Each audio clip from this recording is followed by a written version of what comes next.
Siapapun bisa menjadi pebisnis handal meski dengan modal pas-pasan.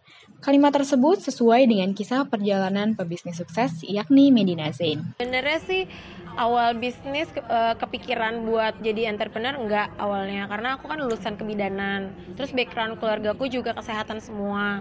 Ibuku bidan, omku dokter, adikku dokter, pokoknya kayak aku juga bidan gitu. Jadi kayak nggak kepikiran buat jadi seorang pengusaha gitu. Jadi sebenarnya singkat cerita sih awalnya gara-gara lagi kuliah pengen ada uang jajan tambahan. Udah gitu ketika pengen ada uang jajan tambahan, aku jadi reseller produk. Dulu kan belum ada produk brand sendiri kan. Terus udah gitu setelah jadi reseller produk, dari situ sedikit-sedikit ngumpulin uang buat bikin produk sendiri. Awalnya sih kayak gitu. Terus kalau untuk klinik, awalnya aku punya satu klinik tuh di tahun 2012. Itu masih partner sama orang, jadi kayak bagi hasil tempat gitu, karena kan belum ada uang sewa. Itu juga alatnya masih pas-pasan, masih alat-alat made in C, tahu kan? Masih yang murah-murah gitu. Dan karyawannya pun masih 3 orang. Waktu itu kan karyawan masih teman-teman sendiri. Terus kayak benar-benar otodidak aja, semua dikerjain sendiri. Terus memang timingnya pas banget, zaman aku waktu itu Instagram baru booming dan endorse tuh masih belum berbayar gitu. Jadi masih belum ada paid promote, paid endorse, paid semua. Sekarang bayar kan. Kalau dulu sih ya masih gratis gitu kan, ngirim barang di posting gitu. Kalau sekarang semua berbayar. Tapi ya waktu itu timingnya pas sih. Alhamdulillah dari situ sedikit aku dari satu klinik bertambah jadi 2 klinik. Terus setelah 2 klinik itu aku coba endorse keluarganya Raffi Ahmad waktu itu. Sebenarnya boomingnya sih pada saat itu sih, pas saat aku endorse keluarganya Raffi, karena omsetnya udah lumayan gede gitu maksudnya. Jadi aku ada budget untuk endorse. Waktu itu belum kontrak tapi masih baru endorse. Dari situ lah mulai melesatnya dari endorse keluarganya Raffi gitu. 6 tahun berbisnis bukanlah waktu yang singkat. Pahit dan manis, serta lika-liku perjalanan membangun bisnis pun pernah dirasakan oleh wanita beranak satu ini. Dukanya sebenarnya semua orang, aku bilang bisa membuat bisnis. Semua orang bisa, nggak ada yang nggak bisa. Yang nggak punya modal bisa cari investor, yang punya modal bisa franchise, misalnya nggak punya ide bisa franchise, bisa cari orang yang berpengalaman untuk menambah skill dia, karena dia nggak punya skill nih tapi punya uang gitu. Sebenarnya semua orang bisa, tapi yang memang yang susah itu mempertahankan. Jujur 6 tahun ya, ini udah 6 tahun ke-6 aku bisnis, itu bukan waktu yang singkat gitu kan buat seseorang membangun usaha. Menurut aku cukup panjang walaupun baru 6 tahun gitu, karena pahit manisnya udah aku rasain banget. Orang-orang sih suka pada ngomong paling orang tuanya udah banyak duit, paling juga ini, paling juga itu. Nah sekarang aku lagi bikin buku nih ceritanya, karena kan suamiku udah jarang banget udah agak mengurangi jadwal aku talk show, karena dulu kan talk show keluar kota terus. Kalau sekarang aku pengen fokus aja. Aku kan sekarang sama Falcon lagi bikin buku. Bukunya itu menceritakan tentang perjalanan bisnis aku, bukan hanya perjalanan bisnis tapi tentang perjalanan karir, cinta, terus tentang apa yang netizen pengen tahu gitu. Ibaratnya sebelum aku bikin buku ini aku bacain dulu tuh apa sih yang orang pengen tahu gitu tentang aku gitu kan, dari detik forum apa segala macam lah, udah yang bahasanya segala macam. Tapi itu memacu aku untuk aku bikin buku ini dan pengen menjawab semua pertanyaan mereka semua. Ada yang bully juga, tapi aku alhamdulillah ya kalau ada yang bully mengurangi dosa. Tapi pokoknya di situ aku membongkar semua ibaratnya tentang diri aku dari kecil. Aku juga cerita zaman aku SD sampai aku bisa sampai sekarang kayak gitu sih. Untuk sekarang ini, ia juga telah mempersiapkan launching bukunya.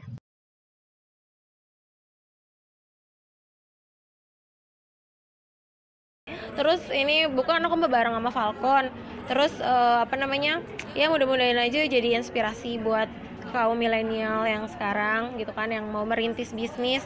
Karena memang bisnis tuh mudah kok gitu. Apa sih yang harus apa yang dibingungkan, apa yang bikin sulit gitu kan untuk membuat suatu bisnis? Semua orang bisa. Aku lulusan kebidanan bisa seperti ini karena aku yakin dan percaya gitu kalau mimpi itu bisa menjadi kenyataan gitu. Kenapa harus kenapa harus kita tiba-tiba di pertengahan jalan ada ketipu orang dikit, down, bangkrut gitu. Kalau di tengah jalan sama teman ribut dikit, bangkrut. Itu sering terjadi di depan mata kepala aku sendiri.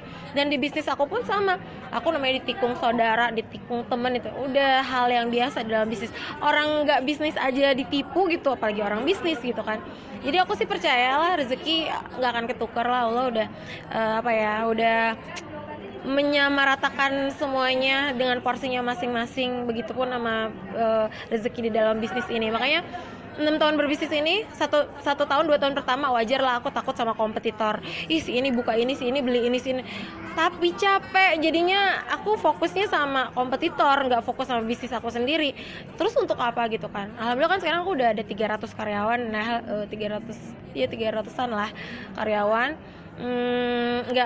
Bukan waktu yang singkat juga untuk bisa membuat mereka menjadi kompak, membuat mereka menjadi memiliki perusahaan. Karena kebanyakan kan temen ya, mas, ada sebagian teman, tapi sekarang udah mulai profesional nih gitu kan, udah bukan perusahaan keluarga ibaratnya gitu kan, udah apa-apa harus lewat HRD gitu. Jadi nggak bisa ada titip-titip CV, titip dong nih anak gue gitu, udah nggak bisa sekarang. Jadi lewat HRD harus benar-benar yang qualified. Karena kemarin aku sempet tuh di Desember 2017, kok jadi panjang ya ini, nggak apa-apa. Di Desember 2017 aku kan sempat ada kejadian, aku kan punya tour and travel umroh. Karena tour and travel umroh itu aku dirikan tuh emang nazar aku waktu itu. Aku buka cabang klinik keempat, karena kan selalu di 9 nih, buka cabang klinik keempat. Waktu itu aku nazar kalau misalkan aku bisa nambah cabang lagi, aku pengen bikin bukan tour and travel, pertama pengen bikin sesuatu yang bermanfaat untuk orang gitu. Tapi apa gitu, apakah masjid kah, ataukah rumah zakat, atau apa, belum kepikiran kan waktu itu. Akhirnya sempatlah, singkat cerita, aku ketemu sama seseorang yang ngajakin bikin travel umroh. Aku lihat untungnya sebenarnya tipis dari umroh, tapi aku sih ngambil ibaratnya ibadahnya lah di sini. Kalau umroh tuh memang benar-benar usahamu amalah aku. Hasil dari umroh ini aku pakai untuk memberangkatkan hafiz Quran, untuk memberangkatkan keluarga aku, untuk memberangkatkan marbot masjid kayak gitu-gitu, karyawanku yang belum umroh. Jadi aku benar-benar nggak ngambil keuntungan dari tour and travel aku ini sepeser pun. Terus 2017 kemarin orang kepercayaan aku, manajer di travel yang awal merintis sama gitu, nggak amanah, ngambil uang tiket 130 orang jamaah di bulan Desember dong, bayangin. Jadi curhat kan. Kayak singkat cerita, di situ aku ruginya lumayan besar banget, hampir sekitar 11 M-an. Aku harus ngeganti semua tiket jamaah dan aku harus memberangkatkan semua. Aku bisa nggak ngeberangkatkan, tapi kan nama baik aku jadi jelek. Sorry. Ya pokoknya intinya kan trust itu nomor 1 kan. Trust itu nomor 1. Makanya waktu itu aku tetap memberangkatkan mereka walaupun telat 2 hari. Telat 2 hari aja tuh bebannya tuh udah kayak aduh. Tapi aku nemenin mereka sih di waktu itu aku buka kamar hotel gitu kan di Cengkareng. Suamiku ngurusin lapor polisi, karena suamiku pengacara kan, ngurusin pelaporan kepolisian, aku ngurusin jamaah. Aku udah dibentak-bentak.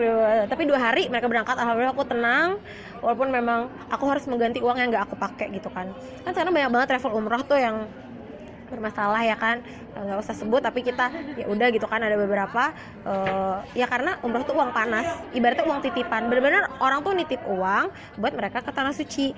Margin kita hanya tipis banget di situ, benar-benar tipis, kalau aku bilang kecil banget.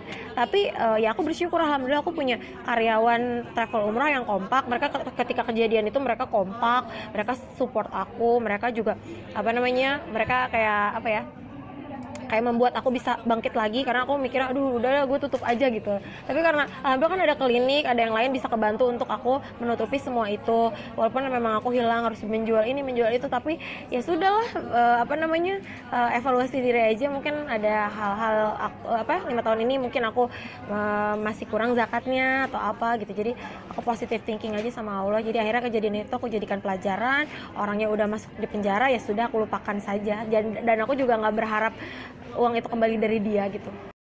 Melihat dari latar belakang keluarganya yang mayoritas bekerja di bidang kesehatan dan ia pun lulusan kebidanan di salah satu universitas, rasanya tak mungkin bila membangun bisnis yang besar. Namun kini Medina dapat membuktikannya. Ada banget. Ibu aku tuh orangnya saklek, galak sih enggak, cuma dia orangnya tegas. Harus ini harus itu. Aku nggak masuk ke dokteran, ya udah kebidanan gitu. Pokoknya harus kesehatan gitu kan. Sampai dulu aja pasangan aku harus dari dunia kesehatan juga gitu. Ibu aku kayak gitu, serumit itu gitu dulu. Tapi sekarang udah nggak kayak gitu sih. Aku membuktikan gitu ke ibu aku, Bu, kalau kakak, kakak jalan, kan ibu aku dosen tuh di kampus aku. Kakak jalanin dulu nih sampai lulus kebidanan, tapi setelah lulus kebidanan kerja terserah kakak ya di mana. Tapi ibu aku tuh tetap maksa aku harus ngambil S2. Setelah itu aku seperti dia kan jadi dosen gitu kan, dosen di sekolah kesehatan apa segala macem. Tapi aku jalurnya gak ke situ. Aku ngambil sekolah estetika medik diam-diam kan, ngambil sekolah estetika medik diam-diam. Akhirnya aku dari situ mulai belajar estetika. Dari situ aku suka kecantikan, ya udah memang passion aku di sini dan nyaman, ya udah gitu kan. Ibarat kata sekarang kayak suka ada lulusan apa jadi apa, itu udah lumrah lah zaman sekarang. Berawal dengan modal 1 juta, Medina kini mampu meraup omset hingga miliaran rupiah. Tak aneh bila sosoknya menjadi inspirasi muda masa kini. Tips aku untuk modal yang pas-pasan jangan takut, karena aku juga dulu modal dari 1 juta rupiah. Aku ceritain tuh ntar di buku aku. 1 juta bagaimana bisa menjadi berapa sekian gitu kan, sampai kehilangan sekian. Nah nanti aku ceritain semua di buku itu. Jadi orang kan kalau di matematika kayaknya nggak mungkin deh gitu, tapi aku ceritain semua di situ. Aku benar-benar belak-belakan karena aku pengen buku itu jadi inspirasi buat semuanya gitu, buat semua orang, jadi inspirasi buat yang buat yang misalkan kayak aku nih dari lulusan kebidanan yang pengen bisnis, atau dari lulusan apa yang pengen bisnis tapi punya modalnya sedikit. Aku ajarin, ibaratnya aku ceritain semua di situ biar jadi inspirasi. Dan waktu itu benar-benar modal gimana sih? Sebenarnya tadi kalau misalnya kita modal pas-pasan, aku kan memulai dari di reseller. Ibaratnya kalau reseller tuh nggak perlu punya modal gitu loh, ya nggak? Kita jadi reseller orang, ngambil barang 3 biji dulu, ntar besok jadi 5 biji, besok jadi 10 biji, besok jadi 20 biji, bisa. Karena balik lagi ke strategi marketing kita kan, kita udah benar belum nih strategi marketingnya. Kalau misalkan kita strategi marketingnya udah benar gitu kan, pasti bertambah terus, berlipat-lipat terus. Ibaratnya aku alhamdulillah ya, dari semua bisnis ini, travel, kosmetik, skincare, semua segala macam, aku nggak ada yang pakai modal bank, alhamdulillah. Aku jauh-jauhin riba deh gitu. Aku semua dari cash flow. Jadi aku bangga banget gitu sama diri aku sendiri. Dari 1 juta itu bisa menjadi sesuatu, dan menjadi sesuatu untuk orang lain juga gitu. Jadi ya kalau ditanya goals aku apa, ya aku pengen membuka lapangan pekerjaan sebanyak-banyaknya. Ada beberapa harapan yang ingin dicapai oleh Medina untuk beberapa tahun ke depan. Salah satunya ingin mempunyai cabang di luar negeri seperti Malaysia, Singapura, dan Brunei. Aku sekarang mau fokus dulu di bisnis aku yang sekarang. Tidak mau bahasa Sunda ngarukusiku, bahasa Indonesia apa? Muluk-muluk ya. Nah, aku nggak mau muluk-muluk. Aku nggak mau muluk-muluk. Ibaratnya sekarang udah aja, maksudnya disyukurin. Karena aku suka kan udah punya klinik, buka dong pabrik gitu. Aduh, aku nggak mau ngambil rezeki orang, udah cukup maklun aja. Kita udah cukup di klinik aja rezekinya, nggak mau ngambil rezeki orang. Alhamdulillah kan ya, segini juga udah udah perjuangan panjang gitu. Jadi nggak mau nambah-nambah beban pikiran yang nanti bisa sakit. Kalau aku sakit nanti gimana ya kan? Rezeki paling indah dari Allah kan kesehatan. Terus apa tadi pertanyaan, sampai lupa. Rencana ya, sekarang lagi membuka cabang-cabang klinik di luar kota. Kan alhamdulillah sekarang udah akhir tahun ini kita ada 9 cabang nih. Ya insya Allah target akhir tahun depan ada 20 atau 30. Dan pengen ada di luar sih, karena kita kan punya reseller tuh di Hong Kong. Kita ada 20 reseller di Hong Kong, di Hong Kong, di mana lagi sih, Cina, pokoknya daerah-daerah masih Asia. Aku pengen banget sih buka di luar, ya minimal Malaysia atau di Singapura atau di Brunei gitu kan, situ daerah-daerah situ aja bukannya. Tapi ya itu masih impian ke depan lah. Masih Indonesia masih gede kok, mau buka di mana, mau Jakarta aja kayaknya 10-15 cabang masih bisa gitu. Jadi masih luas pasar di Indonesia. Atas kerja kerasnya membangun bisnis, kini ia telah mempekerjakan 300 karyawan. Untuk rencana ke depannya pun tak muluk-muluk, ia tetap ingin fokus pada kliniknya. Pembisnis pemula, pokoknya kuncinya adalah tadi, kita udah mau berbisnis berarti kita udah tahu dong resikonya apa. Catat dulu tuh, misalkan gue mau bisnis baju, resikonya apa aja nih. Satu, misalkan baju reject. Kedua, apa, itu tuh udah di list dulu kan.